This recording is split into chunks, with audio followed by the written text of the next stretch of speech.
16 years after the death of Emperor Marcus Aurelius, Rome is run by corrupt twin emperors Geta and Caracalla. Aurelius' dream of a perfect Rome has fallen because the twins' aggression is spreading through the empire and slowly bringing it down, so the fall of the great city is inevitable. In the North African kingdom of Numidia, Hanno lives a calm life with his wife Aurishid. However, peace is interrupted when sirens announce an invasion by the Roman army. After seeing the smoke coming from the city, Hanno and Aurishid put on their armor and join the rest of the citizens to listen to their leader Jugurtha make a defense plan. Before leaving for battle, Hanno and Aurishid exchange rings and promise to look out for each other. The couple joins the team at the wall and Hanno gives an inspiring speech. Soon the Roman ships led by General Acatius appear at the shore, so the Numidians open fire with their catapults and bows. The ships take heavy damage, however Acatius orders his men to keep moving while they retaliate with their own catapults and archers. Fire spreads on both sides and several men die in just a few minutes. Once the ships reach the fortress, the Roman army lowers some platforms and invades. Acatius continues to lead as he brings down soldier after soldier with his sword and no mercy. Hanno does the same on his side, killing Romans at impressive speed. As the Romans storm into the fortress with the strength of their shields as protection, Aurishid shoots her arrows from above, offering cover for the swordfighters. When Acatius sees her, he orders his own archers to fire back and Aurishid is shot dead. Hanno watches in horror how her body falls into the sea and a Roman hits him from behind, making him fall as well.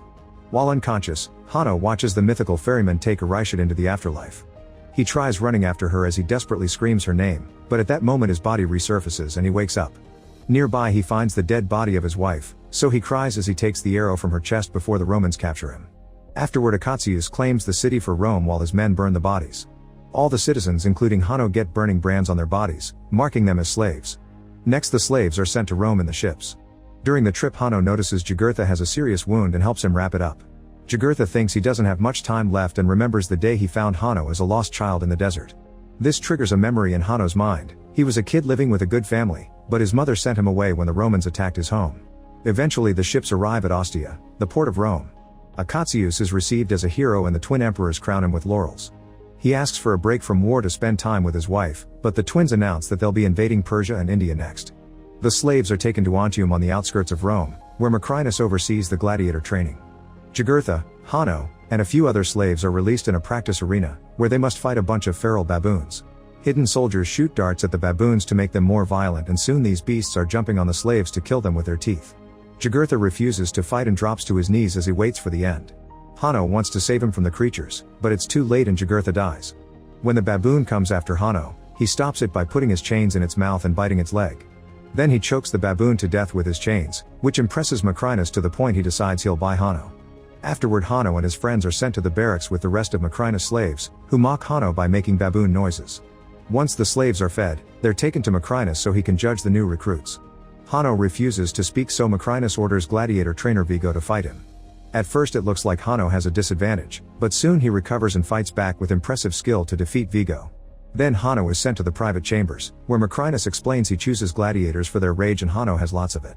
Hanno finally talks to say his goal is to kill Acatius, and Macrinus explains he can achieve that if he wins enough fights in Rome. Meanwhile Acatius reunites with his wife Lucilla, the daughter of the previous emperor. He admits he's tired of the twins' tyranny, so he and Lucilla begin making plans to rebel against the emperors and make Rome great again. Sometime later Macrinus brings Hanno to a party in the city thrown by Senator Thrax. Hanno and one of Thrax's slaves are forced to fight with swords to death in front of the emperors. At first Hanno refuses to kill and attacks the other man using furniture and any object he can find around, but the guy refuses to surrender so Hanno has no choice but to stab him with the sword. Geta is very impressed and asks Hanno where he's from, but Hanno answers with a quote about hell from Virgil's The Aeneid. Thankfully the emperors find the poetry amusing and look forward to seeing Hanno in the arena. After the party, Macrinus scolds Hanno for getting cheeky in front of the emperors and asks where he learned such words. Hanno says his city had a Roman prisoner and he picked up a few stories from him, but Macrinus doesn't believe him. To Hanno's shock, he's paid 2 coins for the fight and learns that gladiators can save up to buy their freedom. That night in a hidden chamber, Lucilla and Acatius meet with a few senators to share their plans to save Rome. Acatius explains the Roman army is loyal to him and the senators agree to support him. A few days later Hanno and other slaves are brought to Rome for the gladiator games in the Colosseum. They are impressed by the architecture and the statues, but they also notice all the poor people on the streets.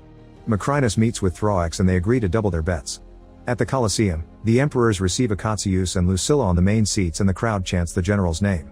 After a few words from Acatius, the slaves enter the arena and gladiator champion Glycio comes in riding a rhino. Hanno acts as the group leader and makes a strategy to dodge the rhino's attacks. At first it goes well, but soon a slave is knocked down. The wound makes him run more slowly, so Glissio easily captures him with some bolas and the rhino kills him with its horn. Then Hanno runs some dirt through his hands, which reminds Lucilla of her former lover Maximus, the protagonist of the first movie. He throws some dirt at the rhino too to create a distraction and jumps out of the way, causing the beast to crash against the wall.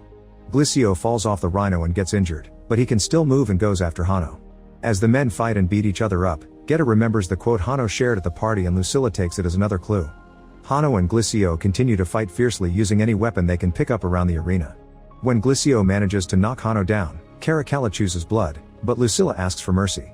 Geta gives a thumbs up to spare Hanno, who says he doesn't want to be pitied by the Romans and starts fighting again. In just a few moves, he manages to stab Glissio and the crowd chants the word kill. This time Geta turns his thumb down and Hanno decapitates Glissio with 2 swords. Now the crowd and even the other slaves chant Hanno's name. In the gladiators' quarters, Dr. Ravi takes care of Hanno's wounds. After the fight, Lucilla goes to her private quarters and puts together the clues she's seen today. The quote and the running dirt confirm Hanno as Lucius, the son she had with Maximus. When Lucius was a kid, he was the only legit heir to the throne, so Lucilla sent him away to save him from the people who wanted to kill him for power. Lucilla cries as she realizes her beloved son is back and invites Macrinus to share a meal. She tries to act casual as she asks about his slaves, but Macrinus can tell she's hiding something. Later Macrinus asks around and learns that Lucilla used to have a son who disappeared. Rumors said Lucilla's late husband wasn't the boy's father because he preferred the company of men. This information helps Macrinus start putting 2 and 2 together. In the evening, Lucilla escapes through a hidden tunnel and meets with a senator friend, who sneaks her into the gladiator's cells. Hanno reveals he does remember her and his real name, but he says Lucius is dead and he's only Hanno now. Lucilla tries to explain herself, however Hanno angrily yells at her and kicks her out. When Lucilla returns home, she tells Akatzius that her son is alive and begs for his help, which is overheard by a maid. The next morning Hanno is training with the other slaves, but Vigo is still bitter and sends the group away to make Hanno handle the rowing mechanism alone. At the end of the day Hanno's hands are raw, so Ravi takes care of them while sharing his story. Ravi is a free man and could have already returned to his homeland, but he met a woman, so they started a new life here in Rome. The next gladiator fight will be on ships. The arena is filled with water and a few sharks are swimming in it. The opponents open fire with flaming arrows, and whenever a man is hit, his body falls into the water and becomes shark food. Hanno tells his team to keep rowing, and when they're close enough to the other ship, they destroy their oars. Arrows keep flying and kill a few more men, but this never stops Hanno's men from rowing. Since their enemy can't move without oars, Hanno's ship moves forward and rams right into the other ship, breaking it down in the middle.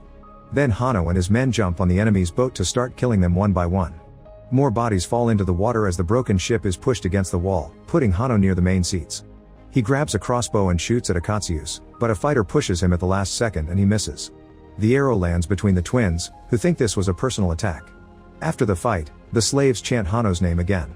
Vigo comes to scold Hanno for his crossbow trick, but Hanno says Vigo should be glad the arrow wasn't for him. Meanwhile Lucilla's maid shares all the secrets with Thrax. Later Macrinus comes to Thrax's home to pick up all the money from their bets, pointing out this is his house now. Instead of money, Thrax pays him with secrets. There are rebels planning to dethrone the twins, however that plan has been delayed until certain gladiator is rescued from the arena. That night, the palace soldiers pick Lucilla up at her home. In the gladiators' quarters, Akatzius and his men are sneaking in to rescue Hanno. However, the emperor's soldiers are already waiting to quickly shoot the men with arrows before capturing Akatzius. The couple is taken to see the twins and Geta scolds them for their betrayal, only for Akatzius to laugh at him. This enrages Caracalla, who grabs a sword and tries to kill Akatzius. Geta immediately stops him, saying the punishment must be public. After the couple is taken to a cell, Macrinus points out that crucifixion is for thieves and Akatzius is a hero. So if the emperors want to stay on the citizens' good side, sending Akatzius to the arena would be a better idea. The next day Ravi shows Hanno the shrine to the gladiator champions, and Hanno notices that Maximus' name has been scratched off. But in Maximus' grave, his armor and swords are still kept in good condition. On the wall Hanno reads, "What we do in this life echoes in eternity." For the next gladiator fight, extra soldiers are protecting the main seats and Lucilla is kept in shackles. Akatzius is the first gladiator and he must fight against soldiers of the Praetorian Guard. Having so many opponents isn't easy, and Akatzius is wounded a couple of times, but he's still a magnificent warrior and manages to kill every soldier with his sword. Next Hanno is sent out and starts fighting Akatzius, so the crowd doesn't know who to cheer for. Both men are excellent fighters and the battle goes on for a while without signs of ending soon. Eventually Akatzius gets tired, so he tells Hanno he knows his real identity and drops his swords before raising his hand as a sign of surrender. Geta immediately puts his thumb down, but before Hanno can raise his sword, Akatzius explains he truly loves Lucilla and he would have died for Maximus. This makes Hanno drop his sword too, and the emperors get angry, so they order the archers to proceed with the execution. The arrows immediately kill Akatsuus, and Hanno asks the crowd if this is how Rome treats its heroes, because then the citizens should expect to be treated worse. Then the crowd begins booing the emperors, and the guards keep the people back while their leaders leave the Colosseum. In the evening, Macrinus visits Hanno to ask him why he let Akatsuus live. Hanno explains building a better Rome is possible, but Macrinus thinks that's an impossible dream and reminds Hanno he's just a tool. On the streets, the citizens are rioting and starting fires all over the place as they ask for the twins' heads. The soldiers try to stop them, but the crowd fights them and overwhelms them with their numbers. In the royal chambers, Geta and Caracalla begin arguing over what to do, and Caracalla blames everything on Geta, who responds by throwing water at his brother's face. Caracalla storms out of the room, and Macrinus follows him to manipulate him. He says that Geta will blame Caracalla for everything in public, so Caracalla should confront him. Tired of having to share everything, Caracalla grabs a blade and cuts his brother's hand. Geta stops him from going further and reminds Caracalla that he loves him, causing him to hesitate. Suddenly Macrinus appears behind Caracalla and guides his hand to slash Geta's neck a few times before stabbing him. In the morning, Lucilla visits Hanno and gives him Maximus' ring. In return, Hanno shares his condolences before they reconcile with a hug. Meanwhile, Caracalla takes over the throne and announces his monkey will be his first consul while Macrinus will be his second. Macrinus presents Geta's head to the senators and explains he needs more power to protect their government, so they vote to make him leader of the Praetorian Guard.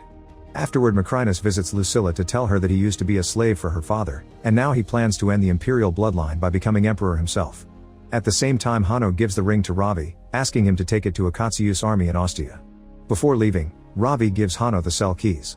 The next day, Ravi has to avoid a few guards to reach the general, who immediately agrees to help when hears the ring was sent by Lucius, the Prince of Rome.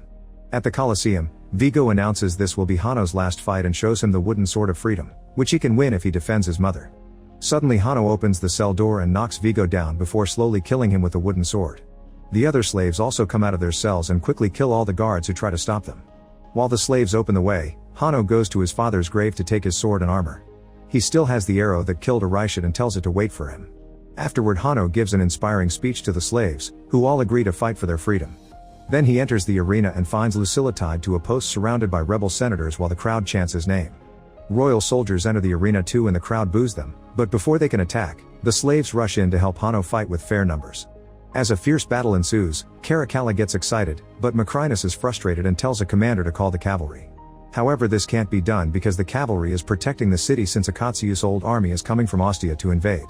They still manage to spare a few soldiers, who soon enter the arena and start killing both slaves and senators without mercy. The crowd freaks out and a guard shoots an arrow, killing a spectator. This is the last straw, and now the crowd begins to riot, pushing the soldiers off the walls but also losing more civilians in the process.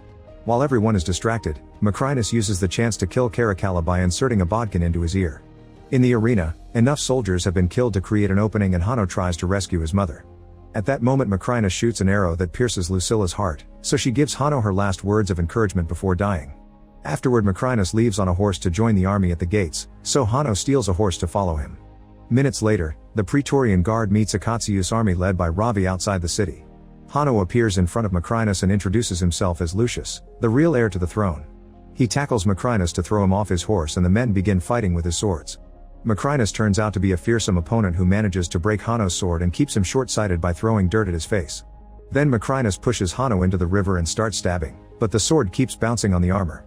Hanno sees himself in the afterlife again and remembers his mother's last words before resurfacing with regained strength. He punches Macrinus before retrieving his sword to cut off his arm, followed by a slash to his stomach that finally kills him.